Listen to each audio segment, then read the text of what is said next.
Sejak ditemukan sekitar 3100 tahun sebelum Masehi, sistem bilangan dari 1 sampai 10 ini udah banyak banget bantu manusia.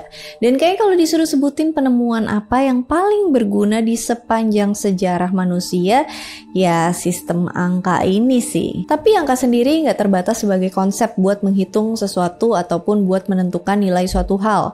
Tapi dalam beberapa kebudayaan, angka ini memiliki makna. Misalnya nih angka 4. Kalau di Jerman, menemukan semanggi berdaun 4 itu pertanda keberuntungan. Beberapa negara Eropa juga menganggap 4 adalah simbol keberuntungan.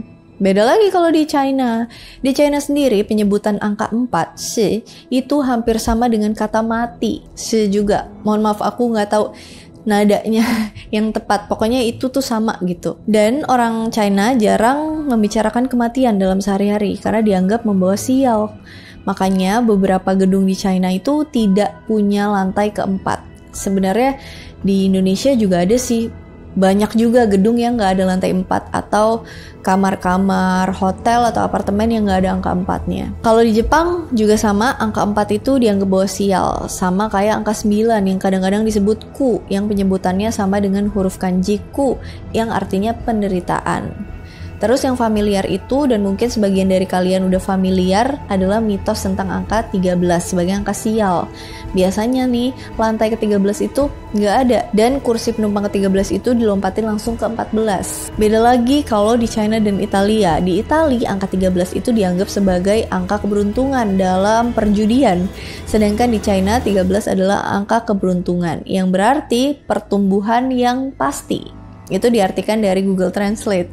Jadi kalau misalnya ada orang Chinese yang bisa Mandarin gitu yang nonton, tolong koreksi kalau salah. Terus ada lagi angka 777 yang kalau dalam beberapa artikel nyebutin kalau ini tuh angka keberuntungan dalam hal keuangan, pengetahuan sakral, angka malaikat, angel numbers, pasti kalian pernah dengar. Nah, angka 777 ini punya lawan yaitu 666 yang identik dengan angka iblis. Kali ini kita akan bahas kenapa angka 666 atau triple six ditakutin dan dianggap sebagai simbol iblis.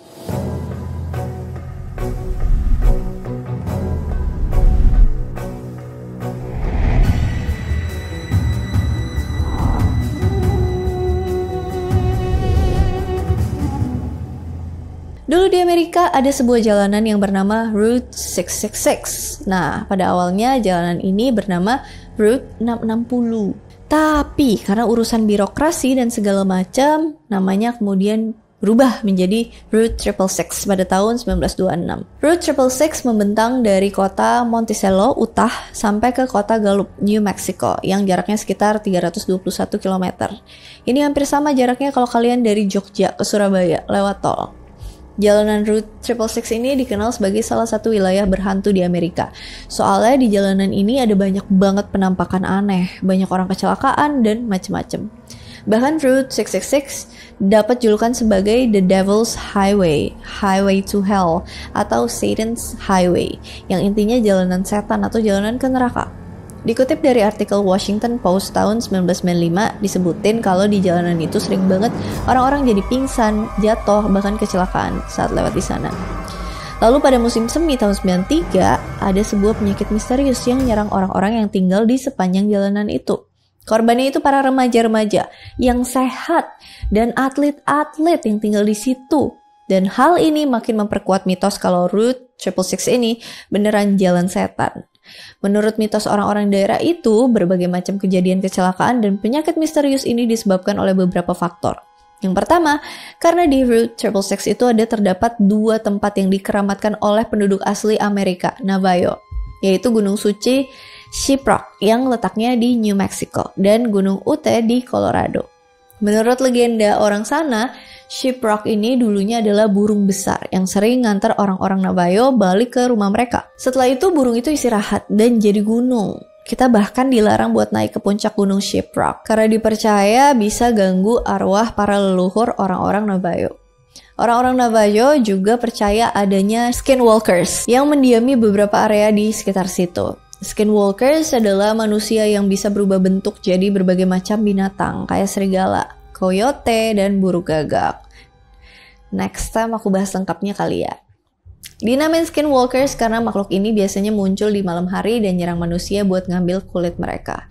Entah kulit manusia itu dijadiin tas mungkin atau sepatu buat dijual, we never know. Nah, mitos yang kedua, kenapa di Route 666 bahaya? Karena adanya hellhounds, aka anjing neraka. Mungkin mirip-mirip sama Cerberus, punya Hades di mitologi Yunani. Hellhounds ini biasanya tiba-tiba ada di samping mobil dan nyerang pengemudi. Mereka juga sering ngerobek ban kendaraan dengan cakarnya atau taringnya. Mitos yang ketiga adalah adanya penampakan gadis bergaun putih di jalanan. Ada banyak saksi mata yang mengatakan kalau mereka sering ngeliat penampakan wanita bergaun putih ini. Biasanya gadis ini sering tiba-tiba muncul di tengah jalan di malam hari. Dan ketika didekati, gadis ini langsung menghilang. Mitos keempat adalah adanya truk berhantu. Truk berhantu ini biasanya tiba-tiba muncul di belakang kendaraan dan kayak mau nabrak. Beberapa orang mengatakan kalau mereka beberapa kali hampir ditabrak sama truk ini. Selain mitos-mitos tadi, di jalanan ini ada juga sebuah fenomena di mana orang-orang yang melalui jalan ini kemudian tembus di tempat lain. Kayak ada semacam portal waktu. Beberapa orang mengaku bisa lewatin Route 666 cuman dalam beberapa menit, padahal jaraknya cukup jauh. Ada juga yang lewatin jalanan ini sampai berhari-hari. Nah, selain hal supranatural tadi, sebenarnya ada beberapa penjelasan logis soal kecelakaan ini. Menurut catatan polisi New Mexico, biasanya kecelakaan yang terjadi di Route 666 diakibatkan oleh pengendara yang mabuk-mabukan, hilang konsentrasi, dan hal-hal teknis kayak kendaraan yang overheat dan sebagainya. Belum lagi jalanannya panjang, bosen, dan kadang banyak pemandangan alam yang menarik. Itu tuh bisa bikin pengendara nggak fokus atau kadang ngantuk. Nah, karena banyaknya mitos dan kaitan angka 666 dengan angka iblis, akhirnya di tahun 2003 jalanan ini diubah menjadi Route 491. Dan hasilnya kecelakaan berkurang dikit. Kepercayaan soal 666 adalah angka iblis juga dirasakan di lingkungan Presiden Amerika saat itu, Ronald Reagan. Ronald Reagan adalah Presiden Amerika ke-40 yang menjabat dari tahun 1981 sampai 1989. Setelah beliau selesai jadi presiden, Reagan pindah dari kediaman presiden di Washington ke pemukiman Bel Air, Los Angeles. Alamatnya itu di 666 St. Cloud Road, Bel Air, Los Angeles. Gara-gara gak mau dihubungin sama nomor iblis, akhirnya nama alamatnya diganti dari 666 jadi 668 St. Cloud Road. Ronald Reagan sendiri pernah jadi sasaran teori konspirasi yang berhubungan dengan 666 ini. Beberapa numerologis percaya kalau Ronald Reagan ini adalah iblis. Alasannya karena dari namanya. Coba kalian hitung sendiri, RONALD WILSON REAGAN, ada 6 huruf dari setiap namanya yang kalau digabungin menjadi 666. Agak cocok logis ya. Pokoknya ada banyak banget hal-hal yang dihindari orang-orang kalau ada hubungannya dengan nomor 666. Entah itu nama jalan, nomor hotel, dan lain-lain. Dan orang-orang yang takut dengan angka 666 ini disebut hexakosioi hexekontahe. Nah, sebenarnya dari mana sih mitos tentang angka 666 ini berasal? Dan kenapa 666 dikenal sebagai simbol iblis? Jadi sebenarnya 666 itu berasal dari Kitab Wahyu, kitab terakhir dari Perjanjian Baru di Alkitab. Nah, buat teman-teman agama lain yang belum tahu, jadi isi dari Kitab Wahyu ini sebagian besar menceritakan penglihatan-penglihatan atau nubuat seseorang yang bernama Yohanes. Nah, angka 666 ini muncul di Kitab Wahyu pasal 13 ayat 18. Yang penting di sini ialah hikmat. Barang siapa yang bijaksana, baiklah ia menghitung bilangan binatang itu. Karena bilangan itu adalah bilangan seorang manusia dan bilangannya ialah 666. Nah, dalam ayat itu disebutin menghitung bilangan binatang itu. Dan kemudian bilangannya ialah 666. Lalu siapa yang dimaksud dengan binatang yang bilangannya 666 ini? Dalam Kitab Wahyu, pasal 13 ayat 11-18 disebutin kalau ada seekor binatang yang muncul dari dalam bumi dan binatang ini bisa melakukan berbagai macam hal, kayak menurunkan api dari langit ke bumi di depan mata semua orang, ayat 14. Kemudian makhluk ini akan memberi tanda ke setiap orang dengan tanda khusus yang terletak di tangan kanan atau di dahi. Dan tidak seorang pun yang melakukan transaksi jual beli selain kepada mereka yang memakai tanda makhluk itu, entah namanya atau bilangan namanya. Dan bilangan namanya itu adalah 666. Intinya makhluk ini adalah kekuatan-kekuatan jahat yang muncul di atas bumi dan kemudian menandai orang-orang dengan namanya atau bilangan namanya, yaitu 666. Dari sinilah kemudian orang-orang berpikir kalau 666 adalah tanda setan atau angka iblis. Tapi benarkah yang dimaksud oleh Yohanes kalau 666 itu angka iblis? Di sini ada berbagai macam interpretasi nih. Kita perlu tahu dulu konteks dari kitab Wahyu ini.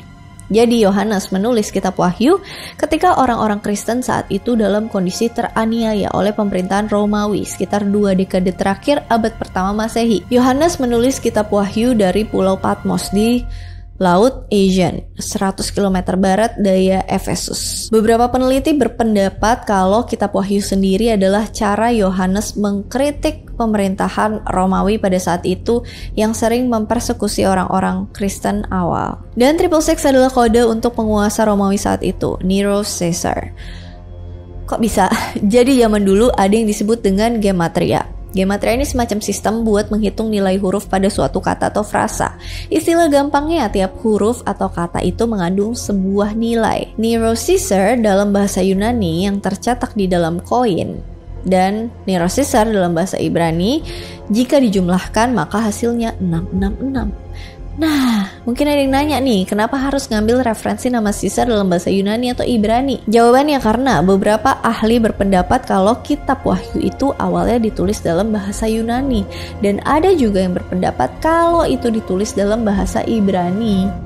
Tapi, dalam beberapa teks-teks awal kitab Wahyu, terdapat perbedaan tentang angkanya. Yang tertulis bukan 666 tapi 616. Kalau 616 apakah masih merujuk ke Caesar?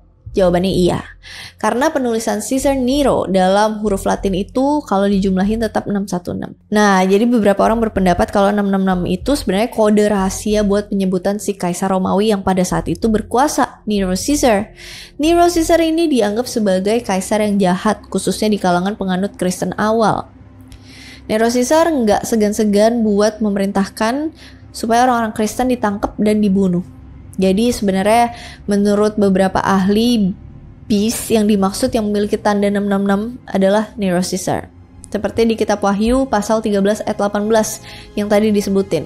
Karena bilangan itu adalah bilangan seorang manusia dan bilangannya ialah 666. Tapi itu cuma sebagian pendapat ya.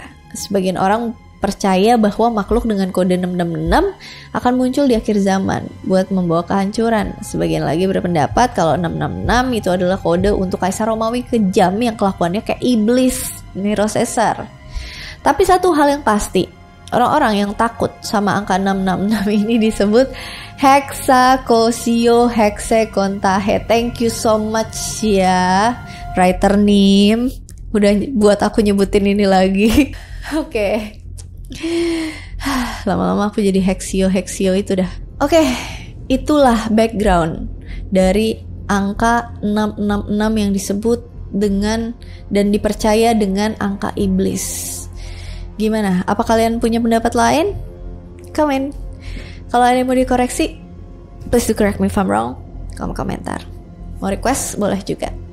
As always, thank you so much for watching. I hope you guys like it and I'll see you again on my next video. Bye-bye. Menemukan semanggi berdaun 4 itu pertanda di Italia angka 13 itu dianggap sebagai disebutin kalau ada sebuah Nero Caesar